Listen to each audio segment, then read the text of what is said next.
Tadi kan di kolom di komentar itu kan konsepnya belum matang kan. Justru inilah yang paling masuk akal untuk menyelamatkan manusia yang berdosa, gitu kan. Karena apa? Perbuatan baik, usaha manusia itu tidak bisa menyelesaikan dosa kita, gitu. Itu hanya membuat kita itu dosanya nggak nambah, tapi tidak menghilangkan dosa.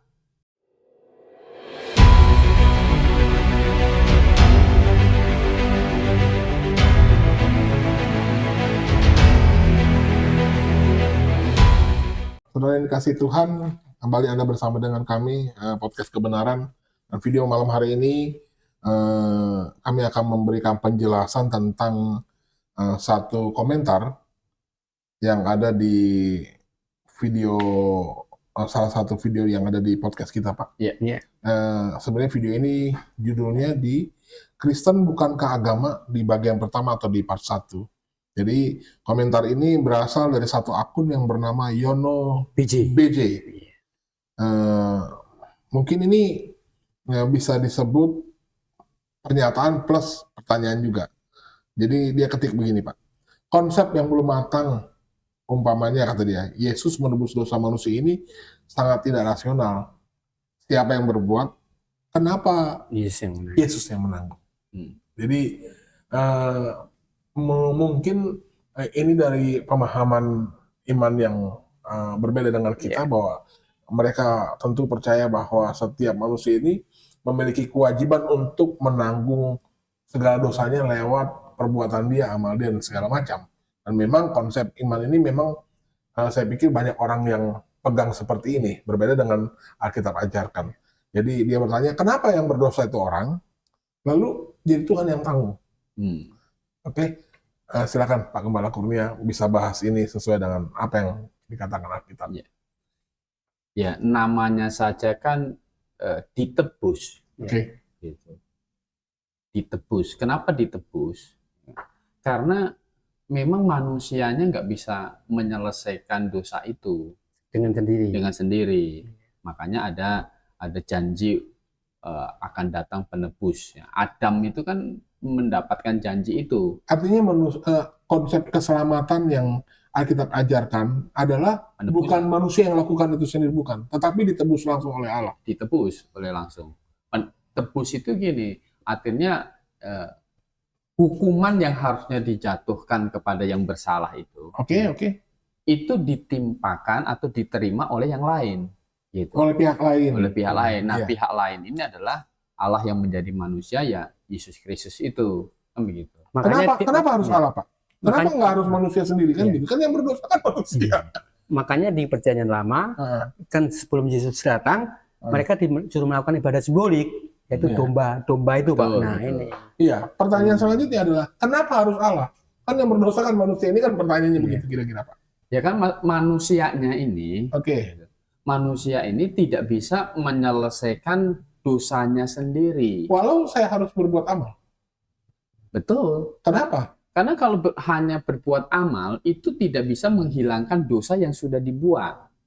Menghilangkan? Iya, menghilangkan. Karena dosa ini hanya bisa dibereskan dengan dijatuhin hukuman.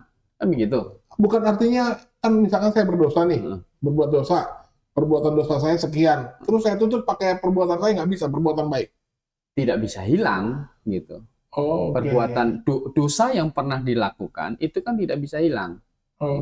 Nah, dosa ini sebenarnya gini, untuk masuk surga itu nggak bisa, punya satu dosa itu nggak bisa, gitu. Karena dosa itu, surga itu kan tempat yang maha kudus. Nah, dosa yang satu tadi itu cara beresinnya pakai apa? Ya tetap harus dijatuhin hukuman, kan begitu. Makanya ditebus, gitu. Ditebus itu apa? Hukumannya itu diterima oleh pihak lain. Nah, karena inilah, karena nggak bisa diselesaikan oleh manusia sendiri. Tadi Pak Yus kasih tahu, Tuhan perintahkan ibadah simbolik, gitu. Nah, ibadah simbolik itu sebenarnya apa? Sebuah gambaran bahwa ada korban yang akan menanggung dosa manusia. Begitu. Nah, inilah juru selamat itu. Jadi memang kenapa bukan manusia yang menanggung, kenapa kita yang berdosa, kenapa kita tidak nanggung sendiri kan gitu. Karena kan memang nggak bisa. Gitu. Jadi karena harus dihukum itu ditebus, gitu. Dan harus masuk neraka hukumannya itu maksudnya. Gitu. Hukumannya harus menyelesaikan masuk neraka. Nah, cuma di dalam neraka itu kan akhirnya tidak bisa keluar selama-lamanya. Begitu. Justru berbanding terbalik dengan orang yang mau berusaha untuk menyelesaikan dosa dengan perbuatan, itu yang jelas justru itu tidak ada kepastian, karena dia berbuat baik, ya kan? Juga di dalam perjalanan itu dia juga melakukan dosa, kan begitu, Pak. Jadi tidak bisa hilang. Artinya berarti analogi tentang doktrin keselamatan yang diajarkan Alkitab dengan kitab yang lain ini sebenarnya jauh berbeda ya, Pak? Iya. Di mana kitab lain kan menutupi segala dosa itu kan dengan perbuatan baik yang menurut pemahaman mereka ini yang di luar ini, perbuatan baik ini akhirnya menutupi dosanya gitu. Nggak begitu Alkitab mengajarkan. Jadi konsep yang Alkitab sampaikan kepada kita cara menyelesaikan dosa adalah dihukum. Dosa itu dihukum dan kita manusia bisa selamat itu karena dosa itu sudah diselesaikan oleh juru selamat itu. Penebusan namanya. Jadi kita selamat karena kita ditebus oleh Yesus Kristus gitu. Makanya kita ini menyebut Yesus Kristus itu Tuhan kita, menyebut Yesus kita ini berkata kita ini hamba, Dia Tuhan kita. Ya. Dan bisa disebut juga Yesus adalah penebusku. Betul. Nah, coba kita baca satu ayat Pak Yesus. 1 Petrus pasal 1 ayat 18 dan 19. Sebab kamu tahu bahwa kamu telah ditebus dari cara hidupmu yang sia-sia, yang kamu warisi dari nenek moyangmu, itu bukan dengan barang yang fana. Bukan pula dengan perak atau emas, melainkan dengan darah yang mahal, yaitu darah Kristus yang sama seperti darah anak domba yang tak bernoda dan tak bercacat.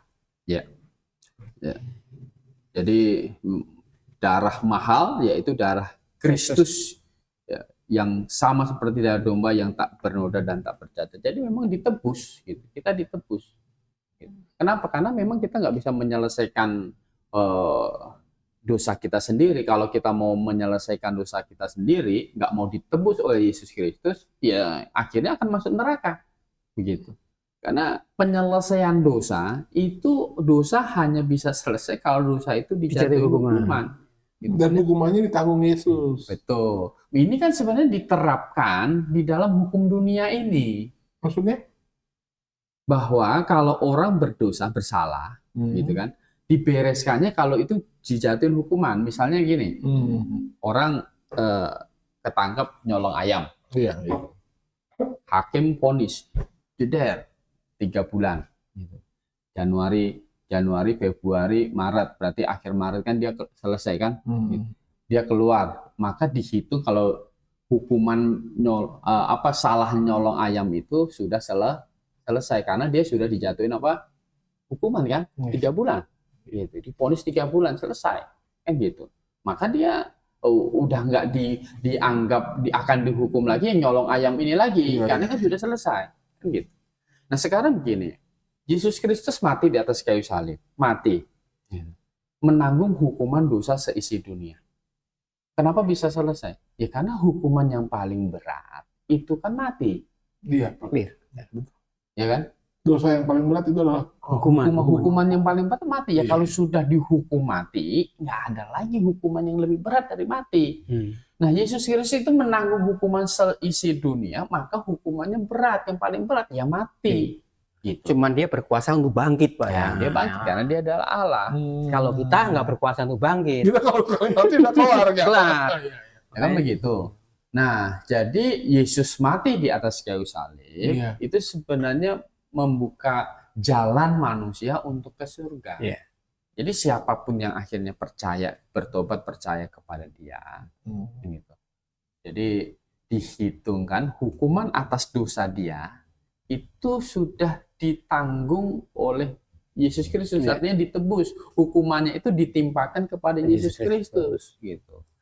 Makanya kita yang akhirnya sudah bertobat dan percaya kepada Yesus Kristus bahwa Yesus itu sudah menanggung semua hukuman dosa kita, kita ini tidak akan dihukum lagi. Kan sudah dihukum. Begitu loh. Kita sudah dihukum. Semua dosa ya, Pak? Semua dosa. Maka kita bisa masuk surga. Kalau kita nanti mati sewaktu-waktu, maka kita berkata gitu. Kapanpun saya mati, saya pasti masuk surga. Kenapa? Karena hukuman dosa kita, saya itu sudah dijatuhin hukuman gitu loh. Sudah bebas kita ini gitu. Ya kan? Kita memang orang berdosa, harus dihukum di neraka. Iya, tetapi sudah dihukumkan dosa itu oleh Yesus Kristus. Nah, selesai. Ya bagi yang nggak mau terima atau setuju dengan penebusan Yesus Kristus, ya silahkan tanggung sendiri Di neraka. kan begitu. Kalau saya tidak mau, Pak itu gimana? Mau Ya nggak? enggak lah, Pak.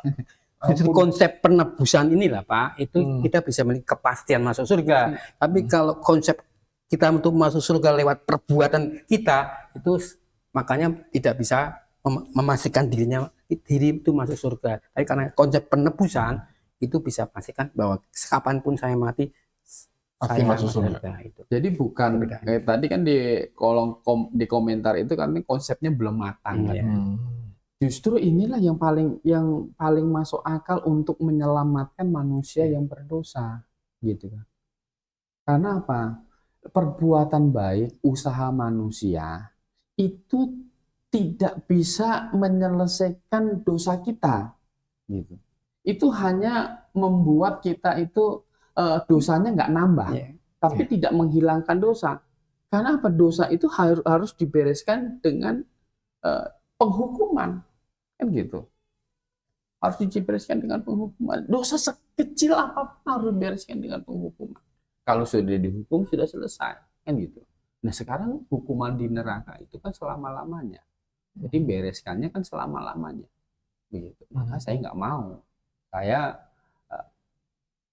Saya akhirnya menerima Yesus Kristus Tuhan dan Juru Selamat saya, kan Dia penebus dosa saya, gitu.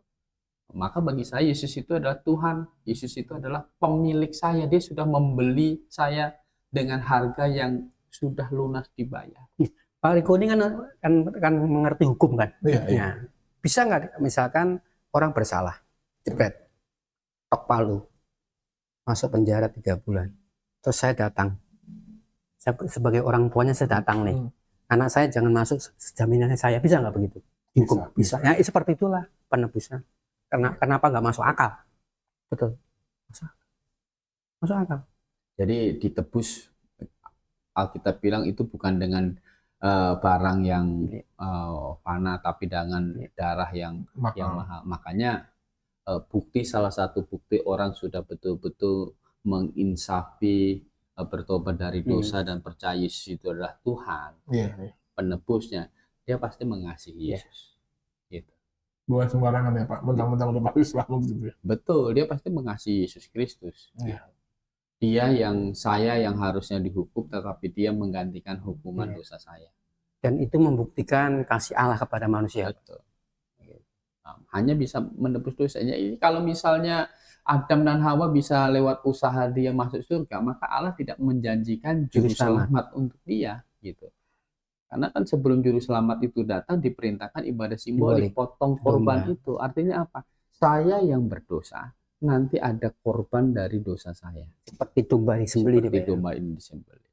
Nah, Yesus Kristus itu adalah disimbolkan dengan domba korban ini. Seperti Rasul yang katakan, lihatlah anak domba Allah yang menghapus dosa dunia. Yohanes Pembaptis kan berkata begitu.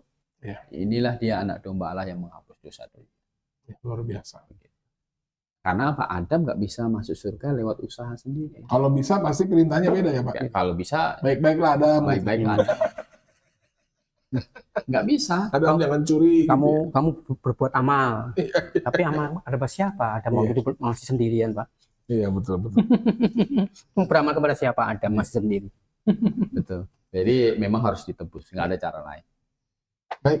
Terima kasih Pak Kurnia. Saudara, konsep keselamatan yang ada ditawarkan lewat Alkitab di mana segala dosa ditanggung atau ditebus oleh Juru Selamat, yaitu Yesus Kristus. Ini adalah satu-satunya jalan keselamatan yang paling cocok dengan sifat Allah, di mana Dia adalah Allah yang adil dan Allah yang kudus. Sehingga konsep karya keselamatan ini adalah memang berasal dari Allah itu sendiri. Sehingga memang ini satu-satunya jalan yang harus ditempuh manusia kalau manusia ingin masuk surga. Kira-kira begitu ya, Pak. Tidak ada jalan lain, dan ini paling masuk akal. Jadi kepada saudara yang tadi berkomentar bahwa konsep keselamatan ini tidak matang, justru ini yang paling matang. Begitu. Karena bisa memiliki kepastian masuk surga. Iya. Dan Anda sudah mendengar bagaimana seharusnya manusia bisa selamat. Ini adalah satu-satunya jalan. Tidak ada jalan lain. Kalau kami bisa berkata kepada Anda, apakah Anda mau menerima? Kami berharap Anda bisa menerima. Karena itu adalah keputusan yang sangat bijaksana. Terima kasih. Selamat malam Pak Kurnia. Selamat malam Pak Yusias. Kalau Anda ingin berkomentar, silakan ketik di bawah kolom komentar. Kalau Anda merasa diberkati dengan video ini, Anda bisa share ke teman-teman Anda. Anda bisa dukung kami dengan subscribe, dan kami berharap lewat banyak video yang nanti akan kami upload, sekiranya bisa memberikan pengetahuan yang tambah, dan Anda bisa menerima kebenaran, mengenal kebenaran lewat video yang kami upload setiap waktu. Terima kasih. Selamat malam dan salam Maranatha.